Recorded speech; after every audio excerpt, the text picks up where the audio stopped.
Tonight on Inventing the Future, we're taking a close look at the collision between open society and surveillance. With guests Bruce Schneier and Julian Sanchez. Stay tuned for what's next after What's Next.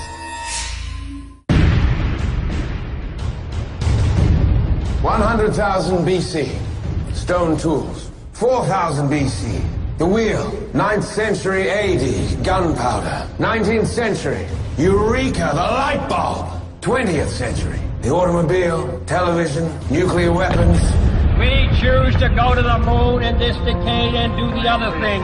Not because they are easy, but because they are hard. The future doesn't belong to the faint-hearted. It belongs to the brave. Everything around you that you call life was made up by people that were no smarter than you. And you can change it. You can influence it. You can build your own things that other people can use. People want their technology to have a sense of humanity. They want it to understand me, you specifically. We have 3 billion new minds coming online to work with us to solve the grand challenges. The rate at which the technology is getting faster is itself getting faster, to a point that we have the potential to create a world of abundance.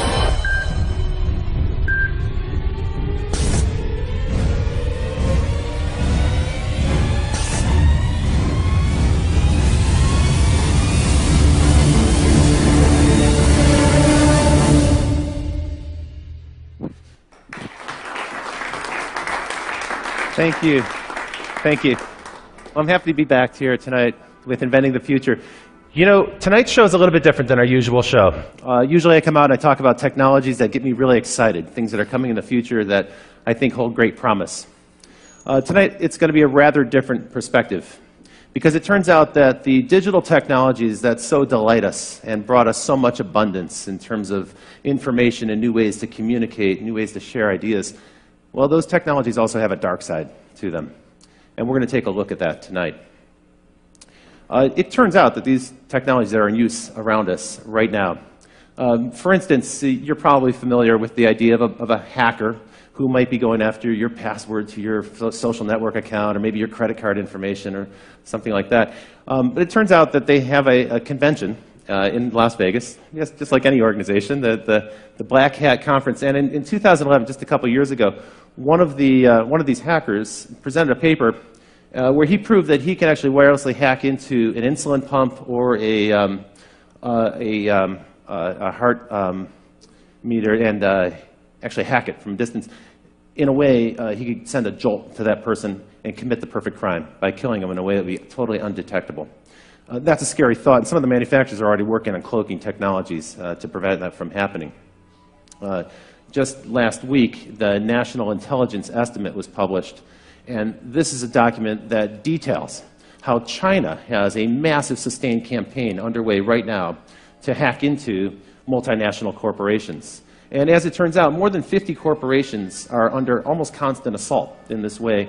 More than 50 corporations per week are hacked into, at an average of almost 2 times a week. Their internet defenses are successfully penetrated. So this is a real present threat that's happening. And it's not just the overseas threats that are happening. This technology is starting to pervade our life. It's becoming actually scarily commonplace. There are already companies, retailers, that are experimenting with cameras that'll track you as you walk into the store, and they'll compare your face to face images that have been tagged on Facebook, this facial recognition technology that's so prevalent, not just on Facebook, but also Apple and Google and other companies have promoted. And that's not all. Some companies are starting to use this in a way that I feel is almost unfair, where in a job interview situation, a corporation may demand that you relinquish your Facebook credentials or your Twitter account so that they can get a better understanding of your habits and how you communicate and who you're connected to. And that's a little bit Orwellian, I think. And perhaps most creepy of all, just this last week, Raytheon, a major defense contractor, announced a new program called Riot. It's the Rapid Information Overlay technology. What this allows them to do is assess, in massive scale, people's behavior in social networks so that they can predict future behavior. And this starts to take on a kind of creepy sci-fi theme. Now, some people feel that privacy's over. Just a decade ago, the CEO of Sun Microsystems, Scott McNealy, said this. He said, "You have zero privacy anyway, so folks, get over it." That's the world that he envisioned. We want to hear from you. We'd like to know what you think about this issue. And you can certainly use the hashtag ITF to let us know. I noticed that some people before the show have already started to send in questions on Facebook. And on live stream, you can chat in and offer your questions and comments as well. After tonight's show, we're going to stick around a little while for some live Q&A with the audience about this. But first, what I want to do is introduce our experts. We have two fantastic guests for you tonight. And first, let's bring on stage one of the most renowned security experts in the world, Bruce Schneier. Bruce, welcome to the show. Thanks for joining us. So, you are well known as a kind of a pundit about security and the issues that we're going to talk about tonight. And your services are also in high demand with organizations all over the world. What people might not know is that you have a fantastic newsletter they can sign up for. It's where I learn about these issues, and I've been following it for quite a while. And Bruce also recently published this book, Liars and Outliers. Tell me a little bit about this book. Is this on this topic, or? Well, it is in sort of a meta way. What I'm looking at is the notion of why security exists, and I'm looking at trust. And really, if you think about society, we need trust to make it work. I mean, you got this audience here, and I'm looking at them, and not one of them has jumped up and attacked the person sitting next to them. Right? You laugh, but if that was an audience full of chimpanzees, we couldn't get away with it. Right? Humans are the only species that can sit there quietly. And society works because of this. And there's a whole bunch of reasons, right? One of them might want to mug the other person or, steal my iPad back in the dressing room. But they don't for a whole bunch of reasons. There's a lot of security there. And we have sort of a social construct that keeps us all looking out for each other. It's social, legal. There's a lot of things going on there. So the nature of society requires some measure of trust to function. But in some respect, this might be getting undermined. For instance, this topic of hackers. It keeps coming up. People are very familiar with it. But from what I've read, you think it's kind of an overblown idea. Sometimes it's overhyped. Well, we do tend to overhype the criminal threats. And it's really what makes headlines, what sells newspapers. We like to hype the attacks from China, cyber terrorism, cyber war. Basic cyber crime, stealing money, I think, is underreported.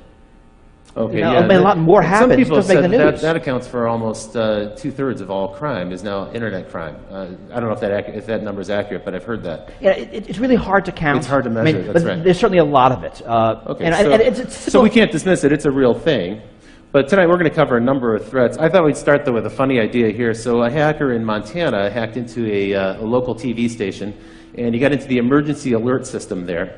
And he sent out the message that the zombies are attacking right now. So sometimes it's malicious hacking, sometimes it's just for fun. It's like a prank, and we've seen many examples of that. One thing you might not know is the prevalence of this, how often this is happening. So for the audience, you might wonder what these four things have in question here in the picture on the screen. The New York Times, Twitter, the Bush family, and the U.S. Federal Reserve. Well, the answer is that last week, these guys were all subject to massive hacking intrusions. And so it's a wide range of targets. And this is going on so frequently. We hear about it so frequently, we kind of get numb to it. And it's interesting. It's a different people in each case. We believe New York Times was Chinese.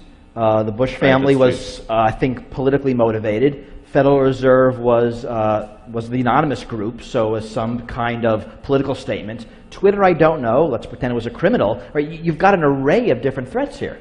So the paranoia is justified a little bit when we hear about the hackers, but let's turn to another subject, which is these Chinese intrusions, because we heard so much, coming out of Davos, we heard so many companies grumble, complain, and in some ways they were a little bit ashamed to admit that they have this problem, kind of a growing problem, that they're being hacked constantly.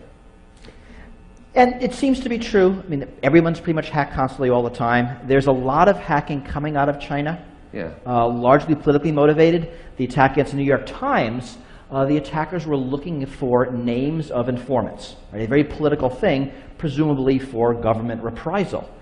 We don't know if the attacks were done by the government, they were done by independent people working within China with nationalistic so we use the word China. We don't know. It sounds like it's the government. There's no way to prove that allegation. It actually is no way to prove it's China. One of the problems we have is you don't know where attacks are coming from. You can't trace an attack backwards. Often when we know from other channels. One of the things that's most chilling about that New York Times hack is that more than 50 computers were actually penetrated, and they stole all the passwords, which means that it's probably likely that some of those computers have a Trojan horse in them somewhere, or a back door that's been opened up where they can come back in any time. Well, it's hard to tell. If you read the reports, and it turns out everyone gets hacked, but if you hack the New York Times, you end up with a 2,400-word newspaper article about it. So we know a lot about this. They say they caught it early. They let it go on for a couple of months to track exactly what was happening. They knew where all the back doors were, and they closed them. Were they perfect? We have no idea. They think they were, and they look like they did a good job. We don't know, but that certainly is a problem. The Wall Street Journal admitted they were hacked as well. The New York Times and Wall Street Journal, you know there are going to be others. Yeah, that's true. Some that might not have even realized it. And some companies couldn't really reveal that information. A newspaper can because that's news for them. Well, but it's also embarrassing. In a lot of cases, if you're a bank, if you're a big company, you admit this, your stock price might go down, you might lose customers. That's right. So, yeah, customers worry, how safe is my data, how much can I rely on this partner? Now, some people characterize this as cyber warfare, and I've actually read where people say, we have a massive cyber war that's underway right now, and it's the US versus China, but other countries are involved as well. Iran, sometimes they mention Israel or France. How serious do you think this cyber war concept is? I think a cyber war is largely rhetoric. I mean, it's not war. We know what war looks like. Right. I mean, this is espionage. Yeah. It's not a military action that involves guns and bombs and people dying.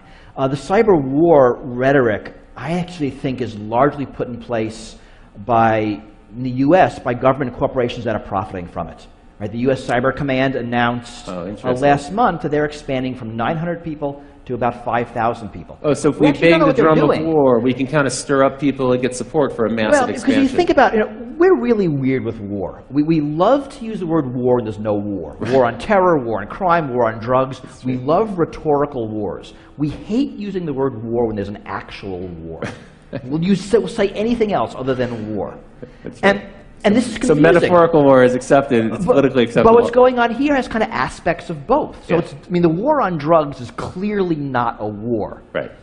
These cyber attacks, well, there's some kind of stuff going on that involves militaries. And it involves nations in some respect, and they're spooks, so in a way it is kind of a war, but it's a shadow war. I mean, my fear is that we're in the early years of a cyber war arms race. That there's a lot, and not just China, the U.S. too, NATO, other countries, we're pouring a lot of money into cyber attack, cyber defense. It's a huge growth industry. That's true. And if you think about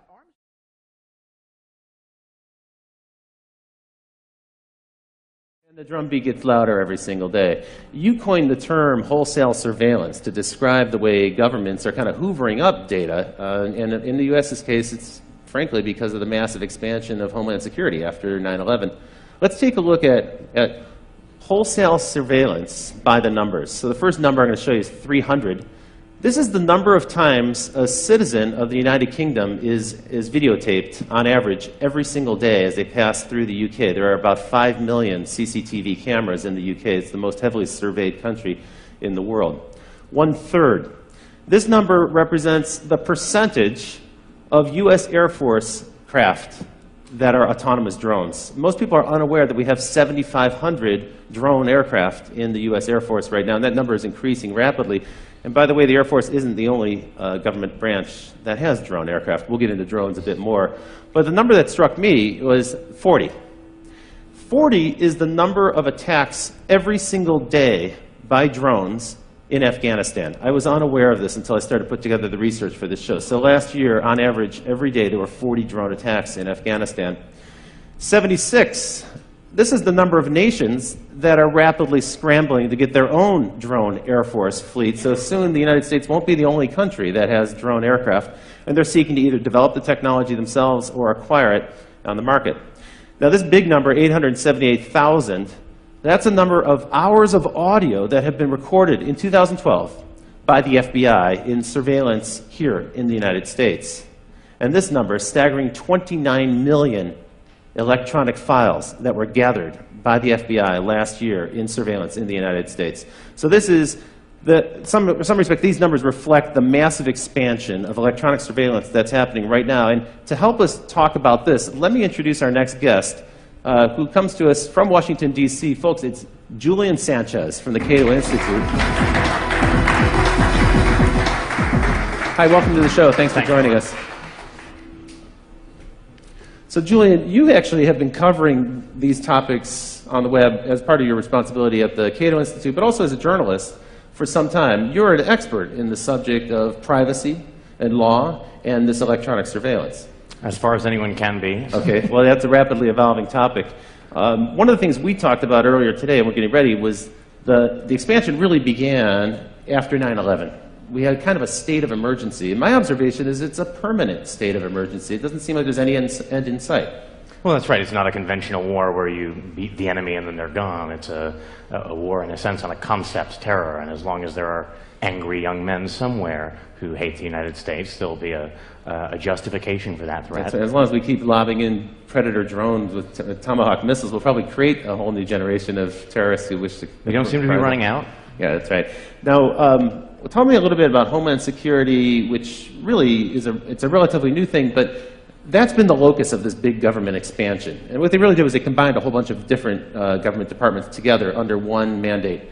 Tell me a little bit about the growth of that and then some of the other organizations. Well, that's one part of it. The DHS gets a lot of attention. They're perhaps the most visible in the form of TSA, the people who are groping you as you get on a plane. It's really, though, I think, not the biggest expansion of the surveillance state since 9/11.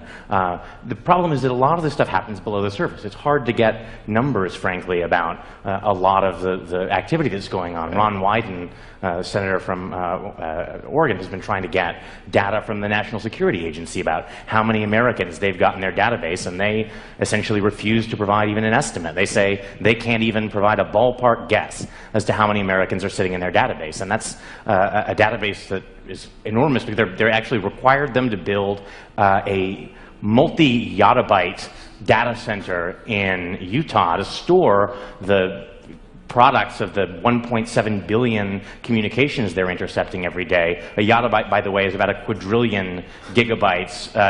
They don't actually have a higher unit than that. That's crazy. So one thing that's happening, we talked about this earlier, is that the price of storage has dropped so much that we can now do something that's totally unprecedented, which is store everything. Right. So in the past, if you were going to do surveillance or wiretapping, you had to be kind of selective about it because there wasn't a way to record it easily. But now they can, and they can also do analysis later, after the fact, to find out if there was any evidence of a crime or even a pattern that might suggest illegal behavior. Well, I mean, this fundamentally changes how surveillance works. Yeah. Right? We're used to how we see it on television, follow that car, right? That's surveillance. That's right. But now it's follow every car. And actually, it's follow every car all the time, and we can follow that car 6 months ago because we've saved the data. Right. So surveillance changes. And it's, in a lot of ways, it's not because of malice. Computers produce data. Right. I mean, whenever you use your credit card, your cell phone, your computer, data about what you're doing and where is produced. That's right. And as data storage drops to free, as data processing drops to free, it's easy to save it. Why not save it then? And so you have companies saving it, like a Facebook, a Google. They're saving it. Governments are saving it. They're trading data. Right. Right, you know, Google provides data to governments when asked under certain rules. Sometimes under subpoena, sometimes not. Sometimes not, and often we don't know. I mean, last month, a bunch of human rights individuals asked politely Microsoft to tell them who they're letting spy on Skype video calls. Right, so we're asking nicely. Did they get an answer? We did not yet. This is one of the concerns. There's a growing world of surveillance. We know that a lot of it's happening. We know a lot of money's being spent. We don't know where, and we don't know what they're recording. And we often have no choice. I mean, I like to think, you know, I don't like to think this, but it's sort of true that Google knows more about my interests than my wife does. Yeah. That's a little freaky. And they're able to predict better what you might do next because of the pattern. They can match your pattern against another cohort. And I've kind of never even met Google, let alone gone out of it. Here's a question from Twitter, and the question is, Minority Report, how long until we can predict when people will commit crimes? So how soon do you see that coming in the future? Well, I mean, what are we asking? How long before we can predict? Probably never. I mean, I don't think those are things we can predict. How long before we're going to start using the ability that we think we can predict? Well, we're doing it today. That's true. That's what the Raytheon Riot program That's what the no-fly list is. That's true. We predict that you are so dangerous that you're not allowed to fly for any reason, yet so innocent we can't arrest you. It's kind of a weird mixed bag of people. So those things are coming, and I think they're going to become more and more. I think as technology gets more dangerous, as the things a bad guy can do increase, I mean, think about bioprinters, Think about homemade, I mean, all the things we're scared of, homemade nuclear weapons. Some of the topics we've covered on the show. As those things get scarier, the desire to stop someone before the fact. I mean, the only normal crime prevention is after the fact. Right? I'm going to let you murder somebody, the crime's gonna happen, and I'm just going to arrest you after the fact. That only works if I can live with the murder rate. But that's not going to work if you're able to print a pathogen that drops a species. So there will be an incredible push for this before the fact. Preemptive strike. Right, which is the Minority Report type of future. It's going to be lousy. It's not going to work. But people are going to want it. Arguably, that's what's going on in Yemen today. Right? So we now, last week... Signature strikes. Exactly. NBC released this, this purloined document from the attorneys that basically gives Obama a permission slip to go ahead and assassinate American citizens off U.S. soil using a robot in the sky. Okay, so that occurred. What are they actually aiming for? They're not going for people who are in the process of conducting some sort of terrorist incident or building a bomb or something. They're targeting people who are at home. They're targeting people who are at a celebration, a wedding party or something. People who aren't actually doing anything necessarily criminal. It's the intent, the possibility, as you say, they're targeting them based on behavior and some measure of prediction. Well, so they're a moderately higher bar for American citizens. This is the strict standard, right, is they have to be an imminent threat, and capture is infeasible, except imminent, it turns out, doesn't really mean imminent, because there doesn't have to be any kind of particular plot that they know is ongoing. So imminent means something other than imminent. And capture being infeasible means, I think basically it would be easier to kill them. Inconvenient, I think, rather than feasible. Now, if you had the bad taste to be born somewhere other than the United States, you don't even get that level of protection. Again, most of the drone strikes that are happening now are so-called signature strikes, meaning it's not there's a particular person who's targeted, but 5 20-year-old Arab males are congregated somewhere, and well, that's either a terrorist plot or a wedding, but better be safe than sorry. Take them out. Tell me a little bit about total information awareness, this program that Admiral Poindexter proposed more than a decade ago, but I thought it went away, but it seems maybe it's coming back.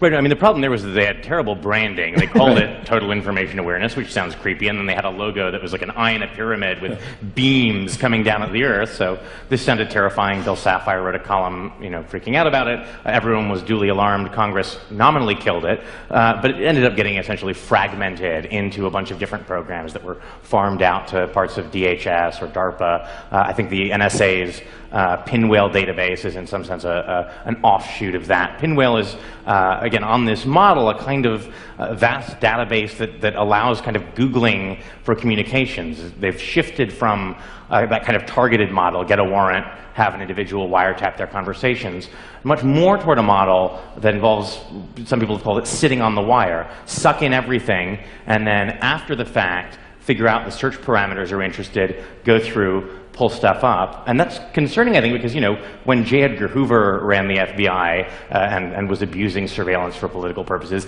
at least he had to target particular people. He's going to decide that Martin Luther King is going to be spied on, and then they're going to try and drive him to suicide. Now, this stuff is sitting in a database for 30 years. If they happened to sweep you up and then in 10 years you're running for Congress, someone can after the fact decide you're worth scrutinizing. It's even conceivable that behavior that's legal today could change in the future, and there'll be some record of it, and that could be embarrassing on one hand, but it even might be that after the fact it's illegal.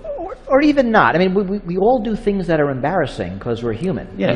If everything is swept up, then the likelihood of it being uncovered by somebody, and if you can greater. Selectively edit it, I mean, we see this now in political campaigns. Now we're living in a world where pretty much every candidate is followed 24/7 by the opposing party with a camera, because they're going to say something that's embarrassing. Sooner or later, and you got 10 seconds, and it's a beautiful, embarrassing quote, and you run with it. They run like crazy. We know one of the things the intelligence agencies like to do with the fruits of surveillance information is use it to coerce people into becoming informants. The FBI now has 15,000 informants, like 10 times more than Hoover ever had at the peak of COINTELPRO, the kind of vast spying and infiltration network, looking at civil rights and anti-war groups. And one way to do that is to say, hey, we found out that you're having an affair. Why don't you spy on your mosque for us? There was a case here in Chicago, a guy named Ibrahim Mashal, I think. They said, look, we know that you had communications with a cleric in the Middle East. They were innocuous, but that's enough of a pretext to get someone put on the no-fly list. If your business requires you to travel, that's a huge obstacle. And they said, well, we can get you off the no-fly list if you're willing to cooperate, if you're willing to tell us what people are saying at your mosque.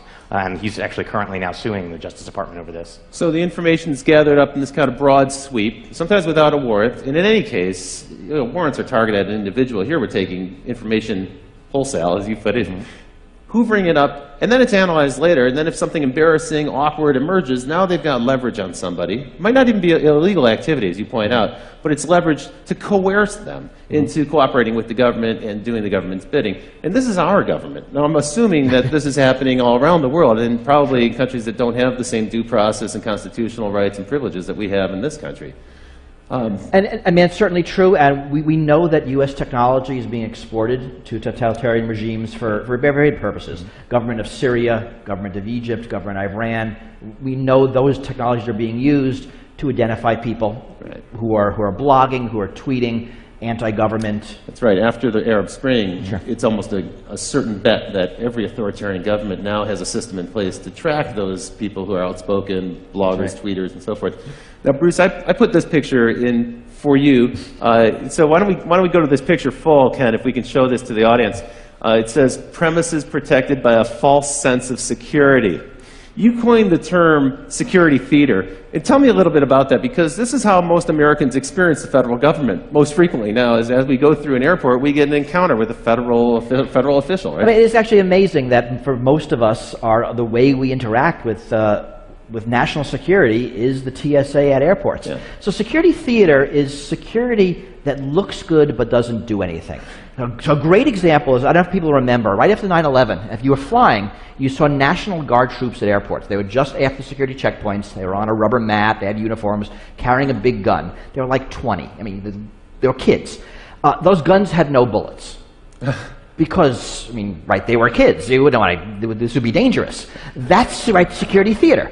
It looks good. It might make you feel better, but it's not gonna do anything. Has the TSA program been effective? I mean, are there that many people trying to smuggle weapons on airplanes? Are they going to repeat the same attacks of 9/11? You know, so it seems not. I mean, I always think of the game this way, right? It's sort of us versus the terrorists.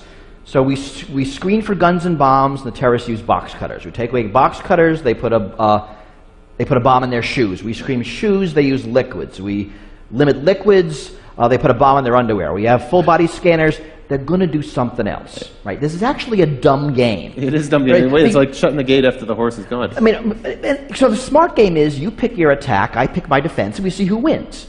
The dumb game is I pick my defense, you look at my defense, you pick your attack to bypass the defense, right? So it seems that the TSA has largely been irrelevant, and they will talk about their success stories, and it's how many knives they take away, and they found somebody wearing a fake army uniform, and they confiscated a snake. I mean, this stuff is actually on their website, and they're proud of it. They used to show some of the confiscated weapons in the early days, but I think that's tapered off now because most people have learned don't bring a weapon. Or people do forget. I mean, people do bring guns on airplanes because they forget. It is kind of weird. You'd think everyone would know by now. But also, people buy souvenirs, and there's like a knife in the wooden statue, and they didn't realize it. That's true. Snow globes are now legal again. I mean, you couldn't bring snow globes on airplanes. We're not actually sure why, but now they're okay. So all you snow globe collectors can. I mean, and the sort of elephant not in the room here, right, is that there's just a limited number of terrorists. This is like a line of work where if you're really competent, you blow yourself up. It's a sort of an anti-Darwinian effect. So what we find is that no one wants to admit this because there's hundreds of billions of dollars in grants from Homeland Security and then contracts for intelligence contractors and defense contractors. But it increasingly looks like the FBI is being forced to manufacture terrorists so it can give us a sense of success. And I think there's been about 150 sting operations by the FBI that have resulted in convictions since in the decade after 9/11, and at least a third of those cases, and maybe more, these are cases where the weaponry, the funding, and the actual plan all were provided by the FBI informant. These are mostly, again, you know, the world is full of young, angry people who spout off on the internet and, you know, are easily led enough or mentally disturbed enough that if you give them a plan and a bomb, you know, they'll make the motions of following through. It's not clear that these are people who are otherwise dangerous. So in a way, we're manufacturing our own terrorists just to give ourselves the illusion that this is an effective program. And that does seem to be true. I mean, where there are successes is intelligence in operations. We actually are looking at for the bad people. And when you look at something like airport security, it only makes sense to focus on the plots, right? A liquid, a shoe bomb. If plots are few and targets are few, right? If all we do by spending billions on shoe scanning is to force the terrorists to make a minor change in their tactic, right? We're wasting our money. Yeah, and we're wasting everybody's time. And that's fundamentally the problem. Right. And it's inefficient on a massive scale. Speaking of inefficiency, these scanners that we're looking at, the rapid scans, now I guess they're going to phase them out of the airports because they've been proven to be ineffective. After radiating us for a couple of years, now they're finding out that doesn't actually thwart any kind of criminal activity. And because some of these makers of these things fell through on contracts that were supposed to allow them to use a blob to show objects instead of actually showing you naked. But there's a bit of poetic justice. They're apparently being repurposed at the entrances to various federal agencies. So, right, they're actually not going away. That's important. That's right. And all the full body scanners aren't going away. There are several technologies. Yeah. And the millimeter wave is staying, so you know, holding your hands up and being scanned is not going away. Just a particular radiation technology, because the one company wasn't able to do some of their anonymization things on the visuals, what Julian said. And there was a case in Florida where some of those images did leak out, and that also undermined the claim that somehow this information would never get out in the web. And you know, here we have the pictures right here, so you can see them. Well, now let's take us down to the local scale. And so, you know, as it turns out, it isn't just our federal government that's out there combating terrorists or maybe other nations, we don't really know, in some shadowy cyber war. But actually, in a weird way, I think the DHS has kind of co-opted your local police force. They've turned them into deputies of this national effort to find terrorists. Talk a little bit about the spread of Homeland Security dollars to local police forces. Well, so I think we'll maybe get to fusion centers in more detail later, but yeah, there's lots of federal money out there. If you say you want to run a counter-terror program, you may not have terrorists, but that's no reason to turn down the money. Right. You know, so we find fusion centers, for example, something like $250 billion in grants that went out, you know, supposedly for counter-terror. A 2-year Senate investigation found that they never actually produced a single shred of actionable, useful intelligence about terrorism. It did end up buying a lot of Range Rovers for local sheriff's departments, plasma TVs so that they could display the Fusion Center calendar and watch cable news in San Diego. DHS has given out, I think, $50 million in grants for local police departments to photograph license plates. To your point earlier, in a wholesale level, you know, not going after an individual car or doing it as they drive by on patrol, but they're setting up cameras now in different, I know in San Diego they're doing this on a massive scale. They're just routinely photographing the license plate of every car on the freeway that goes by. There's a lot of technology. It's license plates, it's all the CCTV cameras. You produce the UK number, we know better. There's cameras everywhere in the United States also. That's right. Now, a lot of cities have them at intersections where they're automatically scooping up camera license plates. Again, that's being saved. The money's being used for other surveillance, for cell phone surveillance, for just collecting up lots of data. And we'll get into cell phones in a minute. But because it's data, it sloshes around. I mean, this is the fundamental problem. It doesn't matter who collects it. Once it's in the system, it goes into a fusion center, it goes into the NSA's computers, it goes into some marketing computer, and the data stays. And it's very hard to get rid of it. And now it's being used for all sorts of purposes. And we have no control over it, or really even any visibility into what data is collected. We don't know how it's being used or who's using it. We also don't know when it's going to come back to haunt us, because it may turn out a few years later something that you did was of interest to them, and they may have been tracking you for quite some time. You're probably taping this show. I'm sure we are. So there are billions at stake, and it's a rapidly growing business. We know now that the surveillance business itself, just that segment of it, is now something like a $5 billion business outside of government to private corporations. I thought it might be nice to take a look at the snooper market, take a look at all the devices, some of the devices that are on sale. For instance, the Watchhound, which allows police forces to listen to cell phone conversations the same way you might if you were using, say, a radio band scanner. So you can actually tune in to the cell phone conversations. You probably didn't think that people could hear you when you're talking on your cell phone. In fact, that's widely available. These are widely in use. The Stingray. Stingray, this is an interesting device. It can be mounted in a van, in a police van, and driven around a neighborhood. And if they're trying to find a particular individual, even if that individual is not using his cell phone, what it does is the Stingray pretends to be a cell phone tower, and so it'll find that phone, connect with it, and then they can drive a few more blocks and eventually triangulate the location of that particular phone. So they can find you with your phone. In a weird way, your cell phone is like a little spy that's in your pocket, leaking out information about you. And then Cellbrite. This is the one that troubles me the most. So for a routine traffic incident, moving vehicle violation, you can be pulled over by a policeman. And if you have your cell phone on your body, or if you're using it when they pull you over, then they have the right to take your cell phone, and they plug it into this thing, Cellbrite, and in just about 2 minutes it can download everything that's on your phone. Now think about that. That technology is actually accessing my whole life in my cell phone. You're with the Cato Institute. At this point, I need to disclose that the Cato Institute is known as a libertarian organization, a libertarian think tank. What's your take on this device, this Cellbrite? I mean, are you outraged by this? This is a little bit of an intrusion. Yeah.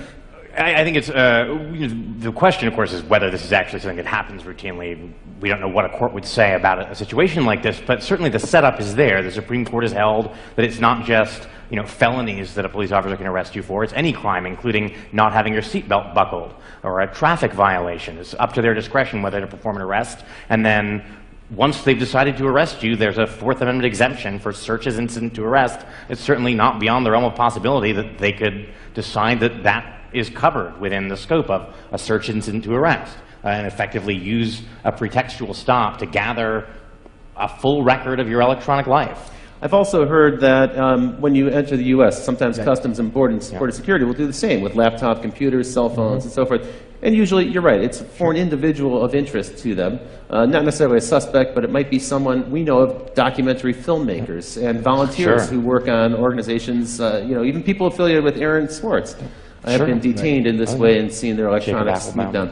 Well, and the privacy watchdog at DHS actually just issued a finding that suspicionless searches of laptops and other electronic devices basically should be allowed to continue. No reasonable suspicion of any kind is necessary. And they concluded bizarrely that there would be no civil liberties benefit to curtailing these searches at the border. And border search here is sort of a term of art.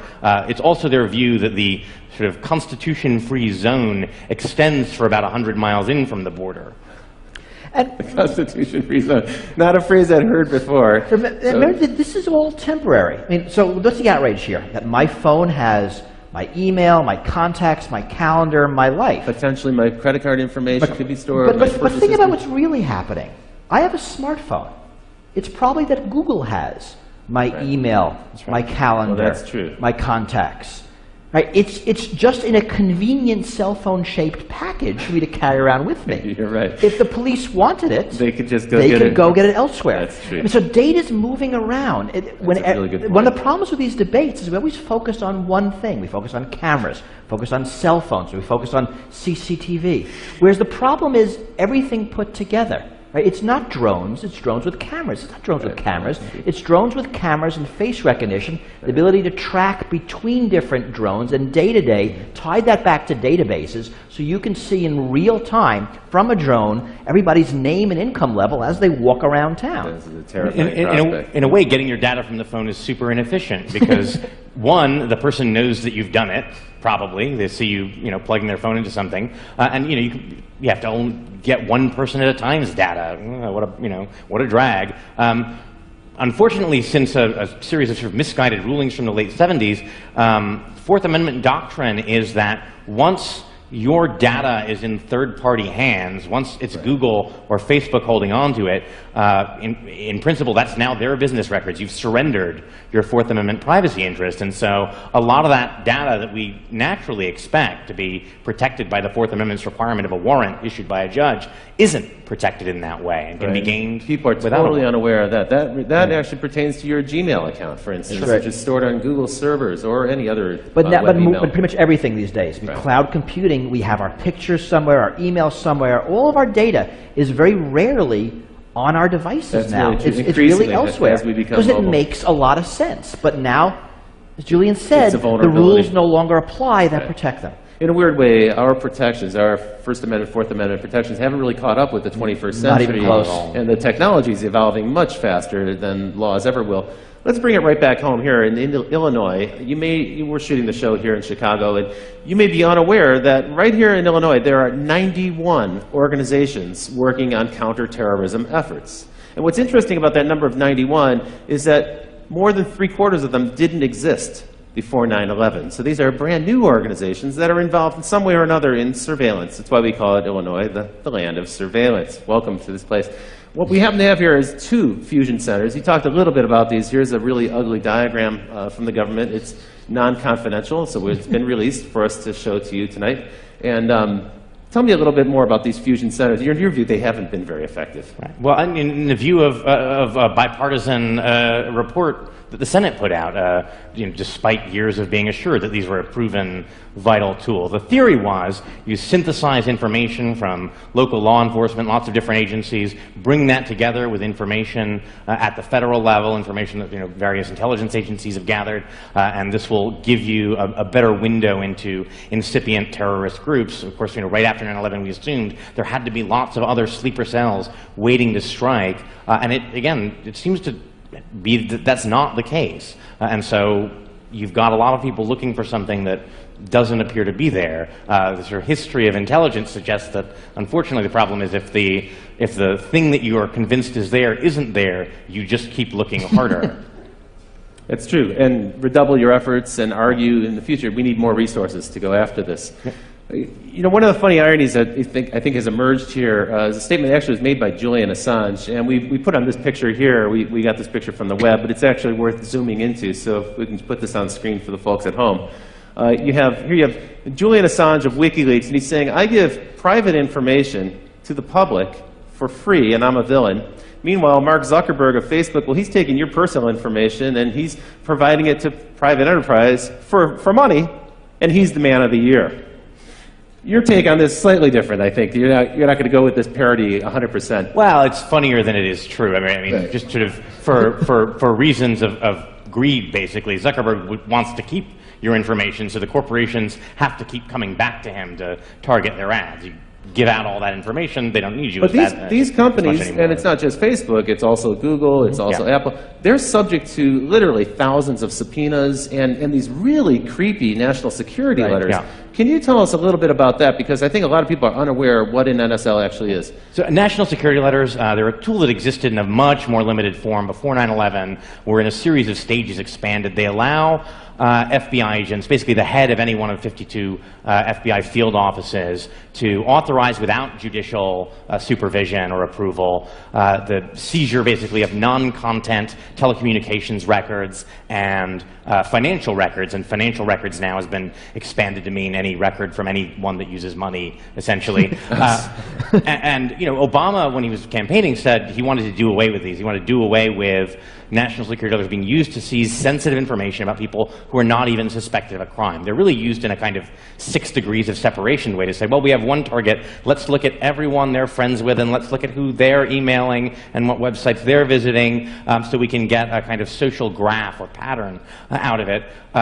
Actually, in 2010, the Obama administration broke Bush's record for the number issued. It was about 26,000, only pertaining to Americans. And the number of people affected, it was more than 14,000. Again, that's only Americans, and it doesn't include national security letters for basic information, like, who is associated with a certain IP address. This is only more detailed transactional logs. So there's no warrant, there's no judge involved, there's no secret court that you have to go to. You don't have to show any evidence. In fact, you can use these to troll for evidence and then go back to the court and say, well, now we've got the evidence we were looking for thanks to the NSL, and now please give us the warrant so we can go after these people. And there's a lot of belief that's happening. And to Google's credit, they will say quarterly how much of these they're getting. I mean, they'll tell us. They don't give us details. Twitter has also pushed back, right? And even some telcos have, not our very big ones. They seem to have kind of been co-opted by the government. A lot of companies will not tell us at all. how many of them they get, whether they comply, how much they comply. It is all very secret.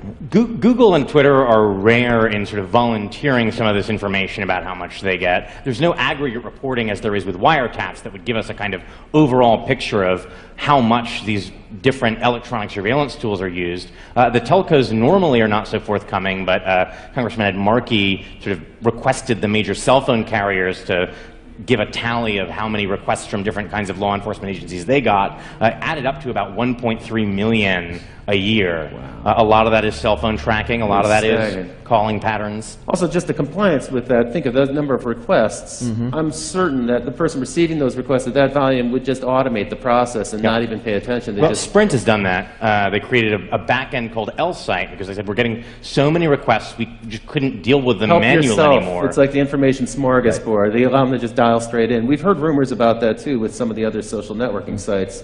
Kind of a creepy thought. One question here, have you developed your own ways to combat or accept this new world order of constant surveillance? So I guess the question pertains to you guys. What do you do in your own lives to keep your lives private and secret? Yeah, I mean, what we do is around the edges. Right. What can you do? You can not have a credit card. You can not have a cell phone. You can not go outside. You can live in a cave. I mean, they kind of make no sense.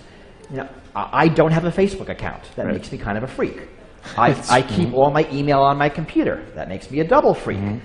So, I mean, I'm doing some things around the edges, but by and large, there's not a lot we can do. I mean, you have to accept it simply because you're being surveilled. I mean, what we learned from the General Petraeus scandal is that even the director of the CIA can't keep email secret. And if he can't do it, I don't stand a chance. You know, that is a very troubling case, isn't it? That Gmail hacking, it's a major intrusion. Not just the fact that it was kind of a comedy of errors with our two generals and they're flirting with this woman in Florida and so forth. That was funny and had a comic element to it.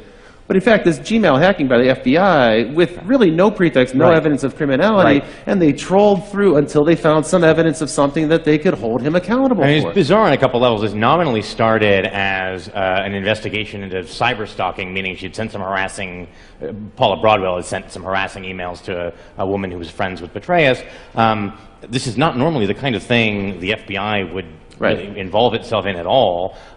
Having tracked these emails back to Broadwell, because again, you're never private, she had used an anonymous Gmail account, but then logged in from the same IP address to her real Gmail account. Even if you're using stuff like something like Tor, usually the IP address is persistent over time. So if you log into anything that's connected to you within that window, you can be traced back again. They can link those two things. And then having figured out who sent the emails, if that was they decided, I think, ultimately that actually the emails didn't rise to the level of criminal harassment, but having identified who sent them, instead of then confronting Broadwell, they decided to do a phishing expedition through all of her email. And it's not clear what conceivable connection that had to the thing that they were supposed to be investigating. So at that point, the supervisors, when they found no evidence of criminality, they should have called the investigation off, and they didn't.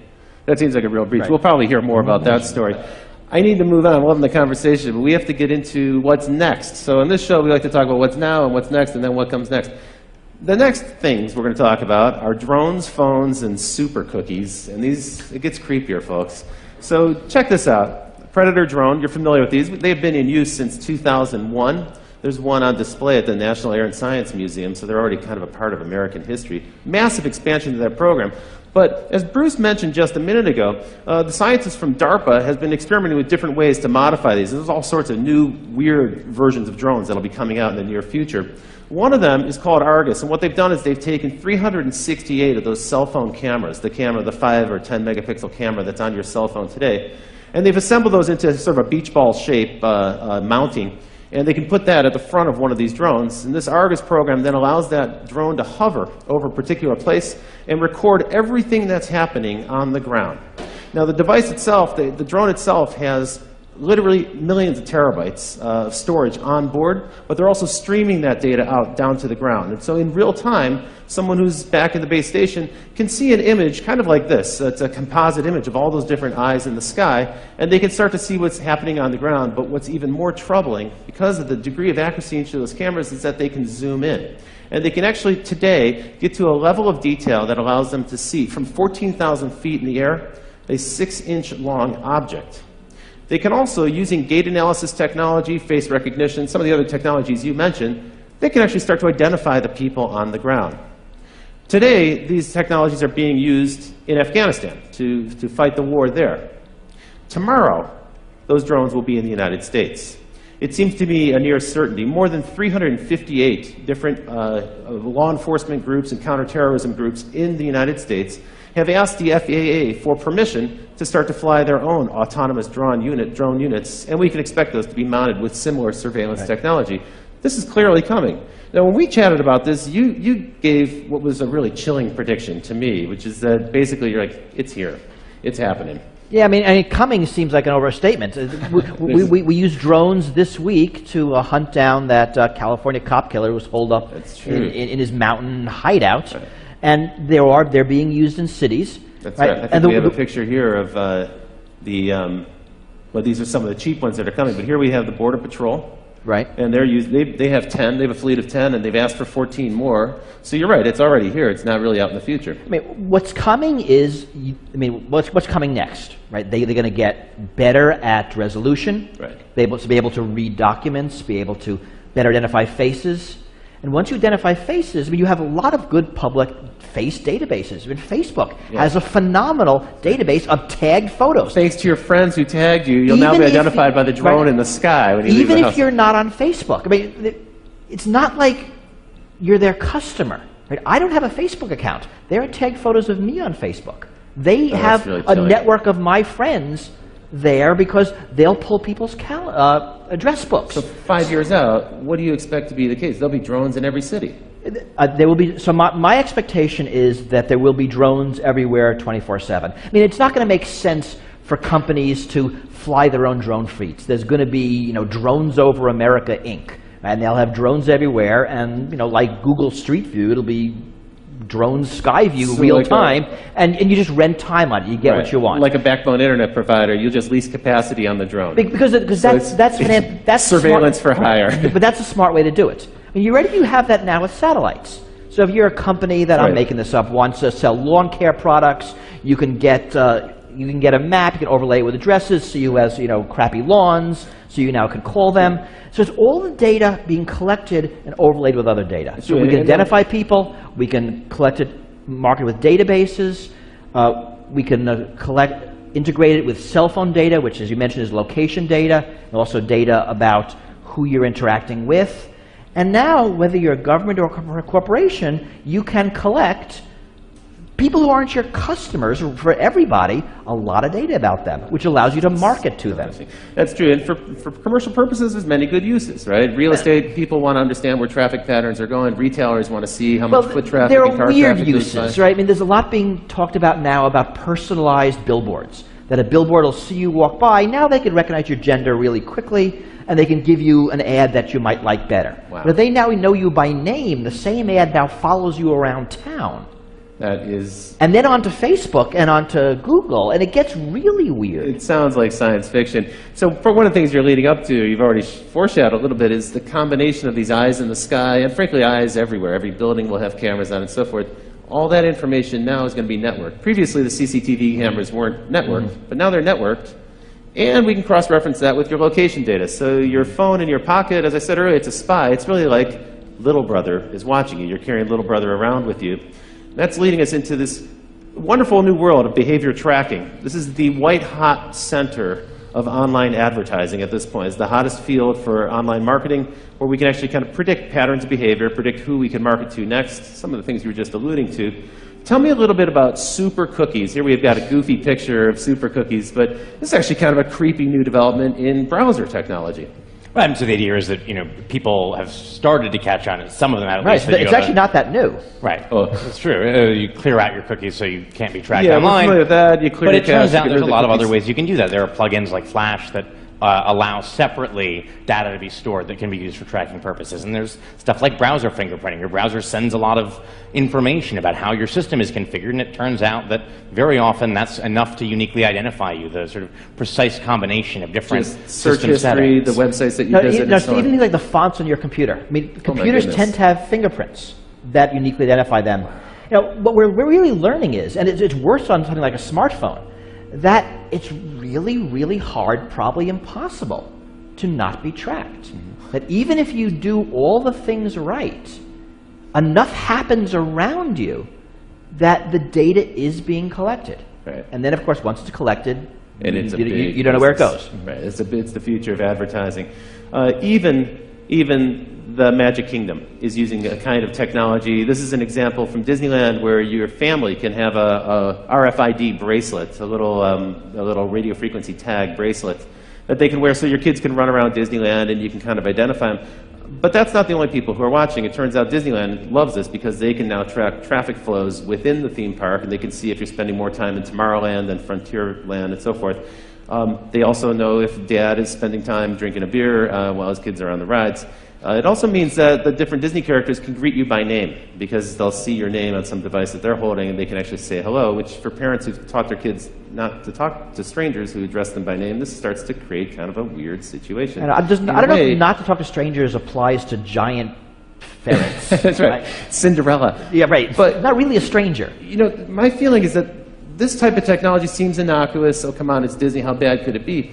I think the problem for this is when you have a 6-year-old kid running around with an RFID tag, what you're really doing is conditioning them to submit to this level of surveillance. And you're just getting them used to the idea that everything they do is going to be tracked. And we see it also in schools. I mean, schools are now getting a lot of these things, and often being given to schools. For that reason, it acclimates people. So whether it's face recognition technology or fingerprint technology on buses, this is all being sold as. So biometrics is also a part of it. Schools are very dangerous. There's shootings every day. Your kid has a 1 in 2 chance of dying in a shooting. Whatever whatever our fears are, they're being sold to us to mollify them. And it does get kids used to this sort of a ubiquitous surveillance. That is normal. I mean, this is one of the things that the TSA security theater actually is effective at. I mean, if you think about the opening scenes of that George Clooney movie, Up in the Air, where he's just absolutely seamlessly, almost ballet-like, whipping his laptop out, sliding his shoes off. I mean, it's all this sort of choreographed dance, and it reminds me of